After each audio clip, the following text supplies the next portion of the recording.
Hello दोस्तों, नमस्कार। मेरा नाम आमिर है और wifi study SSC exam channel पर आपका हार्दिक स्वागत करता हूं विच पार्ट ऑफ अनअकैडमी। ये अनअकैडमी का ही एक पार्ट है दोस्तों। आप सभी मेरे साथ में अनअकैडमी पर जुड़ सकते हैं और अनअकैडमी पर आप जुड़ सकते हैं मेरे कोड के द्वारा, और मेरा कोड है, रेफरल कोड है AMIRYT। दोस्तों, आप इस कोड के जरिए मेरी फ्री क्लासेस भी देख सकते हैं, यानी स्पेशल क्लास जो मेरी अनअकैडमी पर होती है, और आप मेरी प्लस सब्सक्रिप्शन यानी प्लस कोर्स को भी देख सकते हैं। अगर एक और इंपॉर्टेंट डाउट आप लोगों के मन में जो हमेशा रहता है कि अगर हम किसी फैकल्टी का कोड यूज करेंगे तो क्या सिर्फ हम उन्हीं के ग्रुप को देख सकते हैं या उन्हीं से रिलेटेड हम चीजों को देख सकते हैं, तो ऐसा बिल्कुल नहीं है। आप इस कोड के जरिए SSC, UPSC, RPSC, MPPSC, UPPSC और आपके जितने भी ऑल ऑफ एग्जाम, जितने भी आपके अदर एग्जाम होते हैं, नेट का हो, नीट का हो, किसी भी चीज का एग्जाम हो, आप आसानी से उनमें जा सकते हैं, उनको क्रैक कर सकते हैं। तो ये वन फॉर ऑल है आपका। ठीक है दोस्तों। इसके अलावा आप अनअकैडमी लर्निंग ऐप को इंस्टॉल करेंगे। इंस्टॉल जब आप कर लेंगे, इसके बाद में आप इसे लॉगिन करेंगे। लॉगिन करने के बाद में आप अपना गोल एम सेलेक्ट करेंगे। देखिए, यूपीएससी है, नीट है, कैट है, बैंक है, लॉ एंट्रेंस है, एमपीपीएससी है, रेलवे है, वॉट एवर यू वांट, आपको जो भी आपका एम है आप उसको सेलेक्ट करेंगे। अगर आप एसएससी एग्जाम सेलेक्ट करते हैं, आप मुझे सर्च करते हैं AAMIRKHAN, तो आपके सामने मेरी प्रोफाइल कुछ इस तरह से नजर आएगी और आप यहां से मुझे मैसेज कर सकते हैं दोस्तों। इसके अलावा आप सब्सक्रिप्शन स्लाइड पर जाइए, वहां पर क्लिक कीजिए। क्लिक करने के बाद में आपको एक लिस्ट नजर आएगी जो आपको बताएगी कि आपका 6 मंथ, 12 मंथ और 24 मंथ में आपको कितना अमाउंट पे करना पड़ेगा। दोस्तों, बहुत ही अच्छी चीजें हैं। आप आसानी से इनको लेकर और बहुत ही अच्छे बेस्ट एजुकेटर्स के साथ में अपनी तैयारी कर सकते हैं दोस्तों। इसीलिए आप प्लस पर आ जाइए, आई रिक्वेस्ट। इसके बाद आप देखेंगे कि आप रेफरल कोड को यूज करेंगे AMIRYT, और अप्लाई करने के बाद में आपको जो भी आपका कोर्स है वो सभी में 10% का डिस्काउंट आपको यहां पर होता हुआ नजर आएगा। ठीक है। आप अपने पॉइंट्स जो होंगे उनको अब जो आप रिडीम करेंगे तो देखिए डिस्काउंट और आपका बढ़ जाएगा। इस तरह से आप अपना एक पेमेंट मेथड चूज करेंगे, debit, credit, EMI, UPI, wallet, net banking, जो भी आप चूज करना चाहे, और आप इस तरीके से हमारे साथ में प्लस सब्सक्रिप्शन पर जुड़ सकते हैं दोस्तों। ठीक है। तो देखिए दोस्तों, आज की जो वीडियो है, आज की जो वीडियो मैं आपको प्रोवाइड करवा रहा हूं बेटा, ये वीडियो रिकॉर्डेड है, प्रीमियर है, और इसमें मैं ये देखना चाहता हूं कि आप जो हफ्ता भर मुझसे पढ़ते हैं, आप कितना ज्यादा कवर अप कर रहे हैं और आपके मार्क्स कितने आ रहे हैं। तो बच्चों, आपकी हर एक क्वेश्चन के लिए 30 सेकंड का टाइम दूंगा, मैं रुकूंगा, गैप दूंगा, इसके बाद मैं आंसर दूंगा। आप अपने पास में कॉपी और पेन लेकर बैठिए और 1 2 3 4 5 इस तरह से आपके जितने क्वेश्चन सही होते रहे आप टिक लगाते रहना।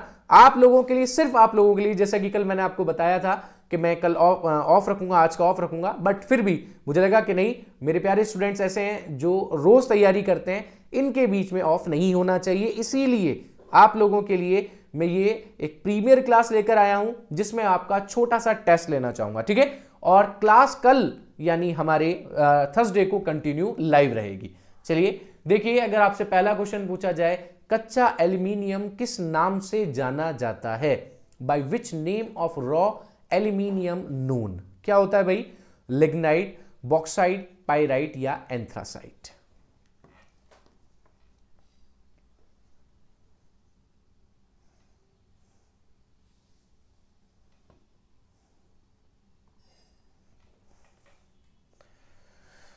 आपके हिसाब से आंसर क्या होगा?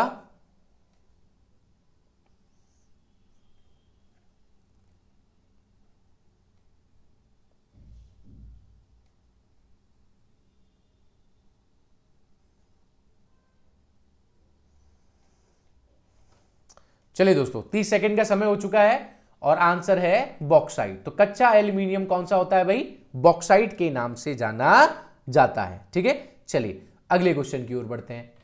अगर कोई आपसे पूछे कि आवर्त सारणी में एस अक्षर कौन से तत्व को दर्शाता है, ठीक है, तो आपका आंसर क्या होना चाहिए? एक्चुअल में देखा जाए तो ये SN है। ठीक है। यहां पर जो S है वो थोड़ा सा आपको यहां पर गलत नजर आएगा, SN। तो आपके हिसाब से SN किसको दर्शाएगा? टंगस्टन को, बोस्टाइट को, पारे को या वेरिलिनियम को? आपके हिसाब से आंसर क्या होगा? जल्दी बताइए।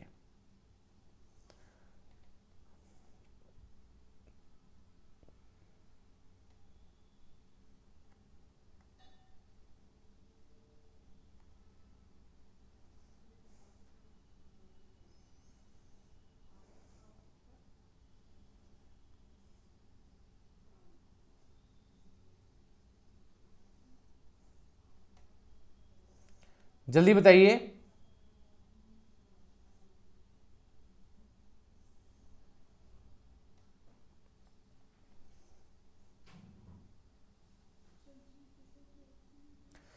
आपके हिसाब से आंसर क्या होना चाहिए?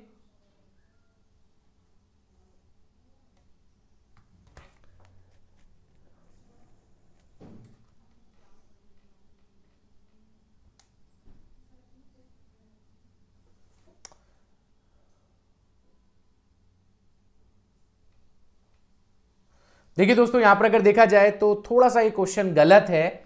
इस क्वेश्चन को मैं यहां पर ठीक कर देता हूं और यहां मैं कर देता हूं सल्फर। ठीक है, तो यहां पर बोस्टाइड की जगह सल्फर कर देता हूं। तो यहां पर जो आंसर होगा वो होगा बी। ठीक है, एप्रोप्रिएट आंसर तो यही होना चाहिए, सल्फर का ही होता है। ठीक है, तो there something problem in question. चलिए छोड़ दीजिए, जानने दीजिए इसको, क्वेश्चन में कुछ यहां पर इशू है। अगले क्वेश्चन की ओर बढ़ते हैं। कार्बन डाइऑक्साइड की कितनी मात्रा वायुमंडल में रहती है? 3%, 0.03%, 0.3% या 0.0003%?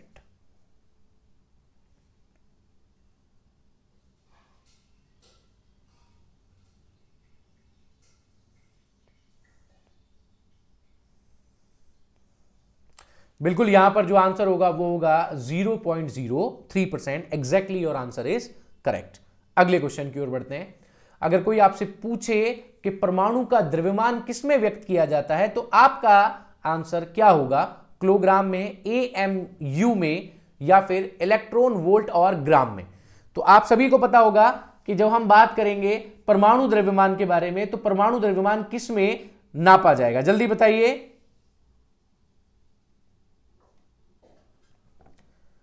क्या होगा?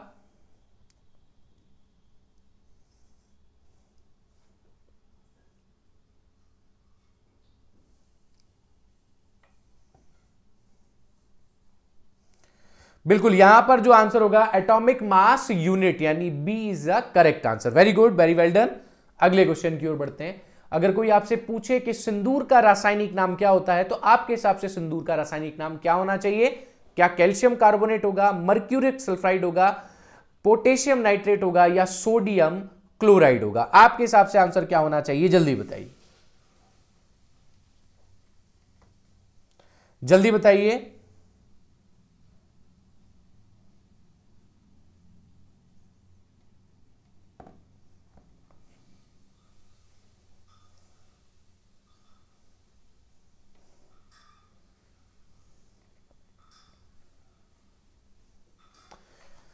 देखिए, अगर हम यहां पर देखें तो कैल्शियम कार्बोनेट जो होता है CaCO3, क्या होता है? मार्बल होता है। अगर मैं मर्क्यूरिक सल्फाइड के बारे में बात करूं तो HgS, जिसको सिनेबार के नाम से जानते हैं। अगर मैं पोटेशियम नाइट्रेट के बारे में बात करूं तो होता है KNO3। KNO3 क्या होता है? पोटेशियम नाइट्रेट, और ये क्या काम करता है? एक्सप्लोसिव में काम आता है। ठीक है, और अगर मैं बात करूं NaCl के बारे में, तो NaCl क्या होता है? NaCl होता है सॉल्ट। तो यहां पर जो सिनेबार है, इसी को सिंदूर के नाम से जाना जाता है। चलिए अगले क्वेश्चन की ओर बढ़ते हैं। अगर कोई आपसे पूछे कि इन सभी के अंदर से सबसे जटिल कार्बनिक पदार्थ कौन सा है, तो आपका आंसर क्या होगा?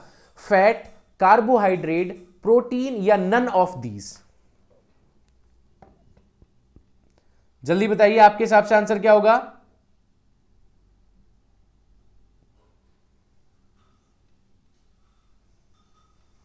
जल्दी बताइए, आपके हिसाब से आंसर क्या होगा?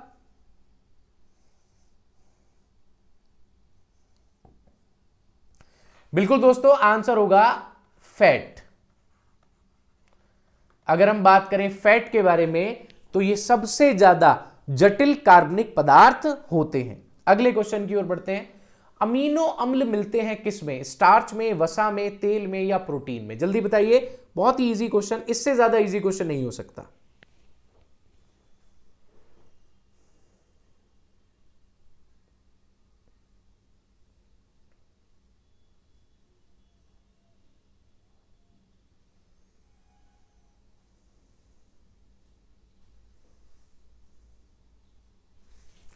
चलिए अगर हम यहां पर देखें तो आंसर होगा प्रोटीन। ठीक है, एग्जैक्टली बिल्कुल सही जवाब। अगर हम बात करें अमीनो एसिड्स के बारे में तो अमीनो एसिड किससे प्राप्त होते हैं? प्रोटीन से। ठीक है, और सबसे ज्यादा होते हैं किससे? सोयाबीन से। ठीक है, चलिए अगले क्वेश्चन की ओर बढ़ते हैं। अगर हम बात करें एपीकल्चर के बारे में तो आपके हिसाब से एपीकल्चर किससे रिलेट करता है? मधुमक्खी पालन से, मछली पालन से, लाख का कीट पालन से, या रेशम के कीट पालन से? आपके हिसाब से एपीकल्चर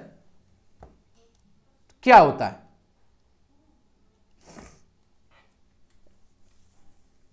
बहुत ही आसान सा सवाल है।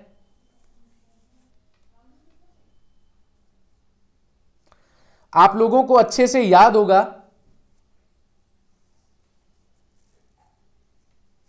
देखो दोस्तों, अगर हम यहां पर बात करें एपीकल्चर के बारे में तो एपीकल्चर क्या होता है? एपीकल्चर होता है मधुमक्खी का पालन।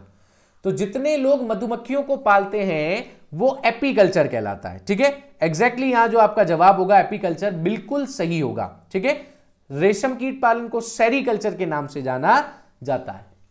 निम्नलिखित में से कौन सा जो रोग है वो वायरस से फैलने वाली बीमारी है?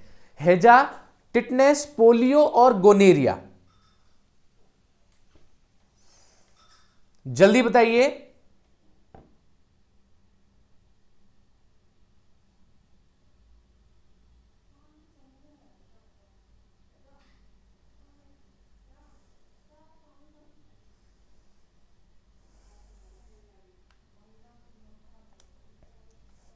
ऑब्वियसली अगर देखा जाए तो हैजा बैक्टीरिया से फैलता है और इस बैक्टीरिया का नाम है विब्रियो कोलेरी।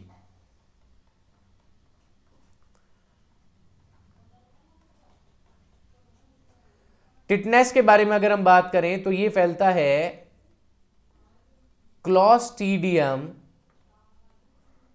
टिटेनी के द्वारा।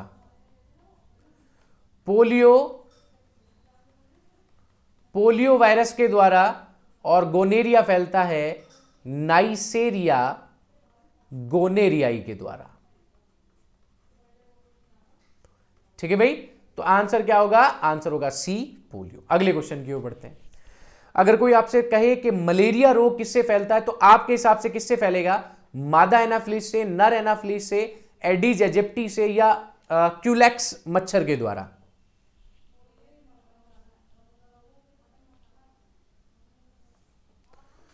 जल्दी बताइए, आपके हिसाब से आंसर क्या होना चाहिए?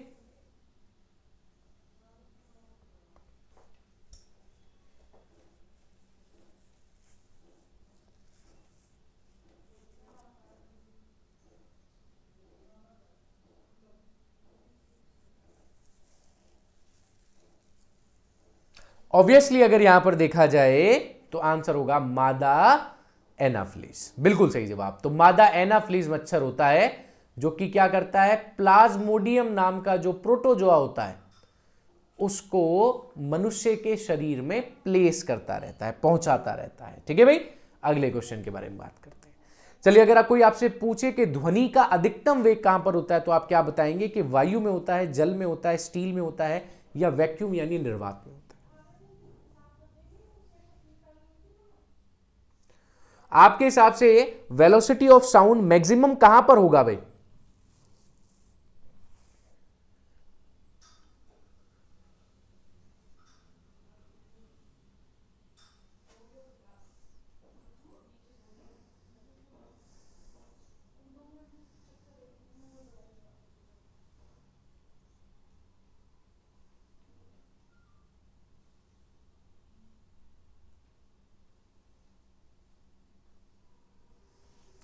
चलिए भाई, अगर हम यहां पर देखें तो देखो भाई, जो लाइट होती है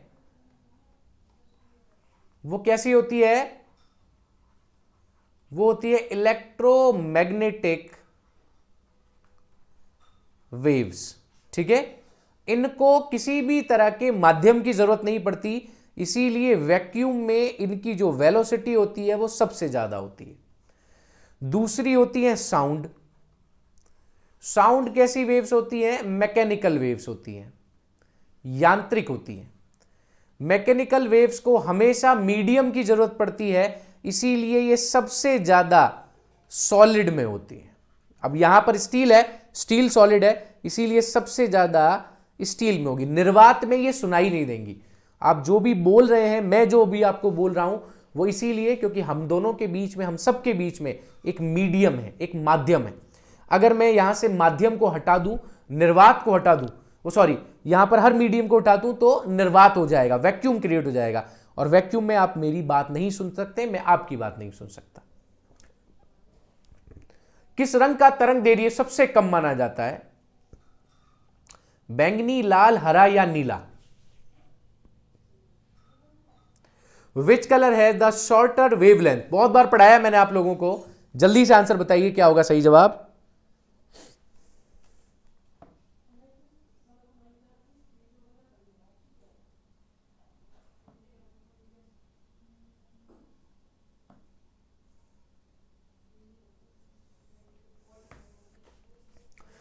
अगर हम यहां पर देखें तो भाई लिखकर देख लो ना, विब ग्योर। वेवलेंथ ऐसे ही तो बढ़ती है, लैम्डा का मान ऐसे ही तो बढ़ता है, तो सबसे कम किसका हुआ? बैंगनी का हुआ। वेरी गुड, अगले क्वेश्चन की ओर बढ़ते हैं। वायु में ध्वनि का वेग स्वतंत्र होता है दाब से, घनत्व से, आर्द्रता से या तापमान से? The velocity of sound is air is independent. जिसके ऊपर ध्वनि, वायु में ध्वनि का वेग, ध्वनि के वेग में किसी तरह की कोई समस्या नहीं आती है। कब भाई? जब प्रेशर बढ़ जाए तब स्वतंत्र हो जाएगा, घनत्व से होगा, आर्द्रता से कोई फर्क नहीं पड़ने वाला, या आपके तापमान से कोई फर्क नहीं पड़ने वाला। तो बताइए इनमें से वो कौन सी चीज है जिसमें ध्वनि के वेग से कोई परिवर्तन नहीं होने वाला?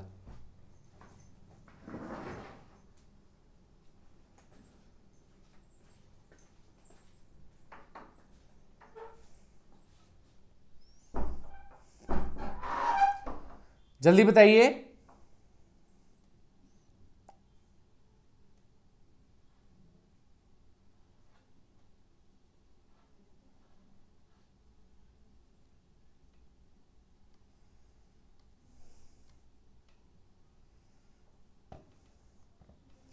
चलिए अगर हम यहां पर बात करें तो आपके मॉइस्चर कंटेंट से उसका कोई लेना देना नहीं है। अगले क्वेश्चन के बारे में बात करते हैं। अगर कोई आपसे कहे कि प्राथमिक रंग कौन से होते हैं, तो आपके हिसाब से वो रंग कौन से होंगे? पीला, हरा, नीला, लाल, हरा, नीला, नीला, लाल, बैंगनी, या इनमें से कोई नहीं?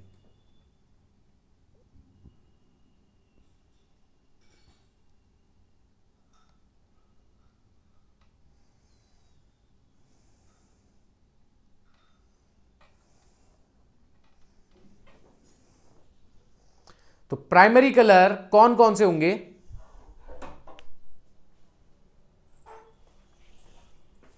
बिल्कुल, अगर हम यहां पर बात करें प्राइमरी कलर के बारे में, तो प्राइमरी कलर होता है लाल, हरा और नीला।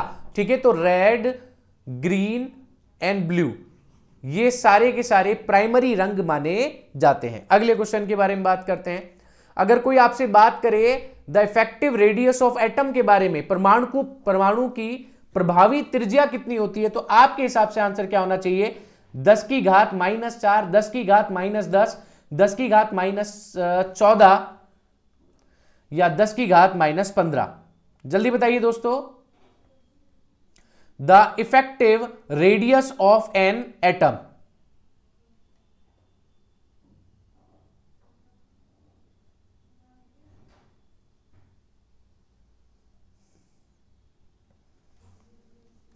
जल्दी बताइए।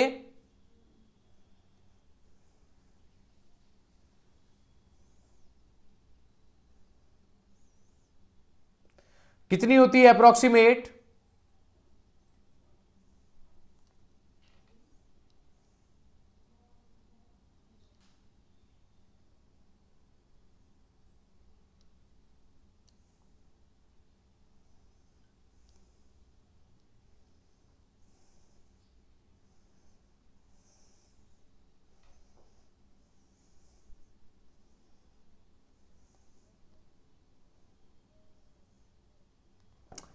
देखिए अगर हम यहां पर देखें तो आंसर होगा 10 टू दी पावर -10। तो 1 × 10 to the power -10 metre is a right answer.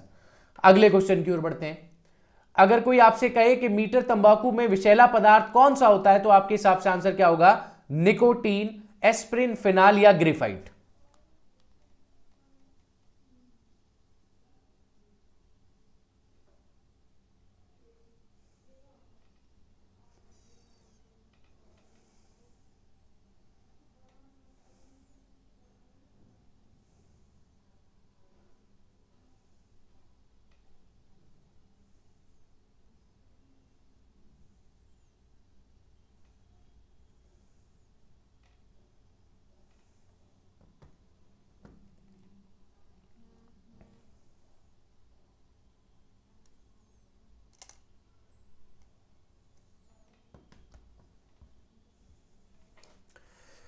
तो आप सभी को पता होगा आंसर इज निकोटीन। ठीक है, तो तंबाकू में क्या होता है? निकोटीन होता है। अगले क्वेश्चन के बारे में बात करते हैं। अगर कोई आपसे पूछे कि कैफीन कहां पाया जाता है, तो आपके हिसाब से आंसर क्या होना चाहिए कि कैफीन कहां पाया जाता है? तंबाकू में, आलू में, कॉफी में या पालक में? बहुत ही ऑब्वियस आंसर है अगर देखा जाए तो।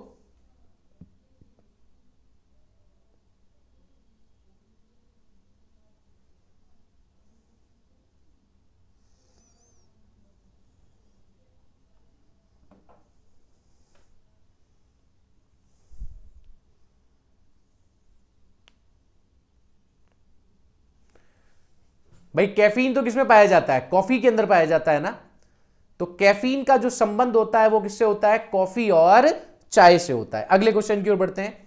अगर कोई आपसे पूछे कि एवोगाड्रो संख्या कितनी होती है, इसका मान क्या होता है, तो 6.022 into 10 to the power -23 plus 23 -19 या प्लस 19, आपके हिसाब से क्या होगा इसका सही जवाब? The value of Avogadro number कितना होता है भाई?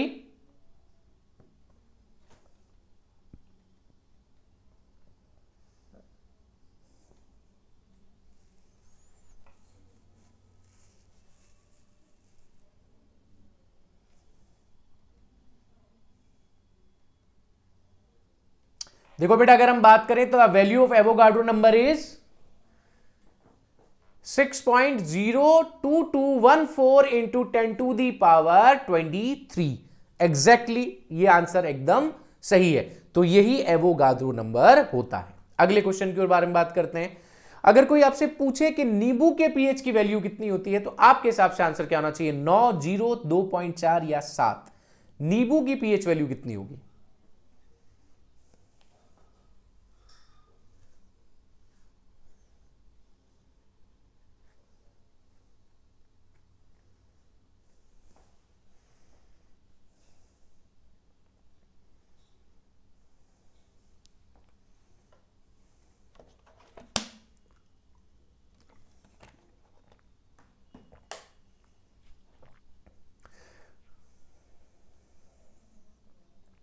देखो दोस्तों, इसको कुछ इस तरीके से कर सकते हैं। अगर 9 पीएच वैल्यू हो तो वो क्या होगा? क्षारीय।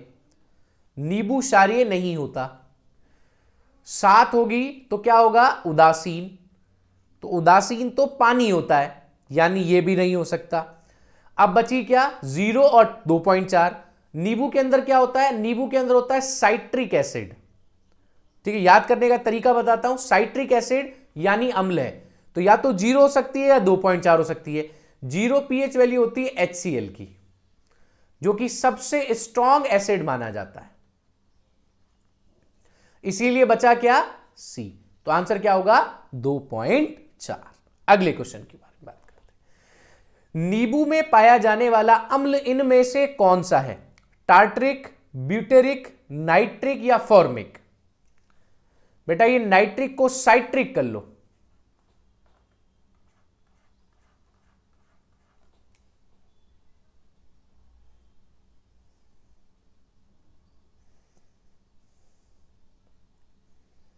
और आंसर यहां पर होगा साइट्रिक। ठीक है, क्योंकि अगर मैं बात करूं टार्ट्रिक के बारे में, तो टार्ट्रिक किसमें पाया जाता है? इमली में।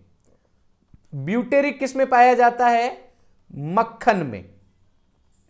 साइट्रिक किसमें पाया जाता है? नींबू में, नींबू और संतरा। और फॉर्मिक पाया जाता है चींटी में। लाल चींटियां होती हैं उनमें पाया जाता है। अगले क्वेश्चन के बारे में बात करते हैं। बॉक्साइट किसका महत्वपूर्ण अयस्क माना जाता है? जिंक का, तांबे का, अभ्रक का या एल्यूमिनियम का?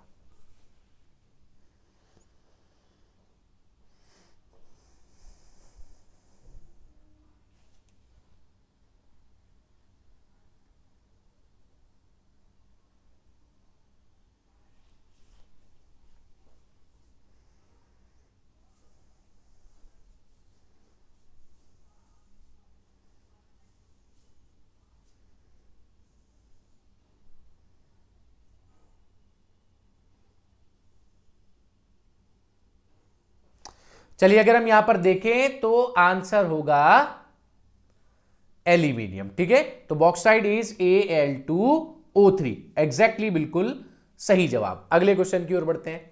अगर आप बात करें पीतल के बारे में तो पीतल किसकी मिश्र धातु होती है? तांबे और टिन की, तांबे और जस्ते की, जस्ते और एल्यूमिनियम की, तांबा और लोहे की? आपके हिसाब से आंसर क्या होगा, जल्दी बताइए। आपने कितनी बार पढ़ा है पीतल के बारे में, है ना? तो आपके हिसाब से आंसर क्या होना चाहिए भाई?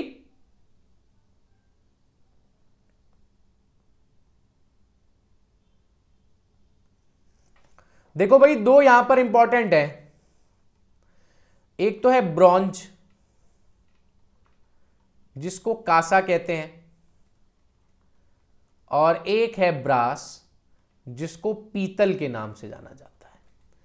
ब्रॉन्ज तो बनती है कॉपर और टिन से, और पीतल बनता है कॉपर और जिंक से, तांबा और जस्ता। ठीक है भाई, अगले क्वेश्चन की ओर बढ़ते हैं। इनमें से कौन सा पारे का अयस्क है? गैलेना, कैलोमाइट, सिनेबार या पेटसाइट? जल्दी बताइए दोस्तों, आपके हिसाब से आंसर क्या होगा?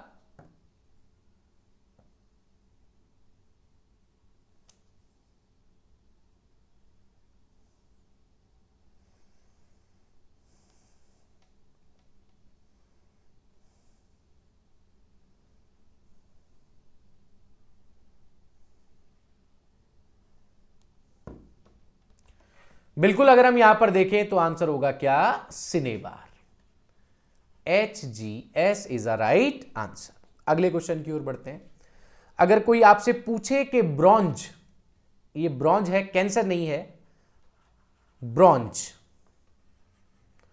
जिसको हिंदी में कांसा के नाम से जाना जाता है, यह मिश्रण होता है किसका? कॉपर लेड का, कॉपर आयरन का, जिंक और टिन का, और कॉपर और टिन का। ठीक है, अभी अभी जस्ट एक स्लाइड पहले ही आपको बताया था। जल्दी से आंसर देकर बताइए, आपके हिसाब से आंसर क्या होना चाहिए?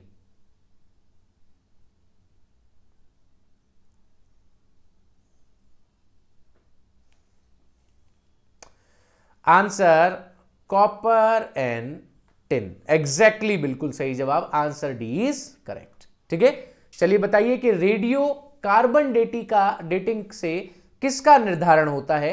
मानव की आयु का, जीवाश्म की आयु का, मानव शरीर की बीमारी का, या धातुओं की शुद्धता का? Who is determined by the radio carbon dating? It's human age, age of fossil, human body disease, या purity of metal? What is your answer, जल्दी बताइए।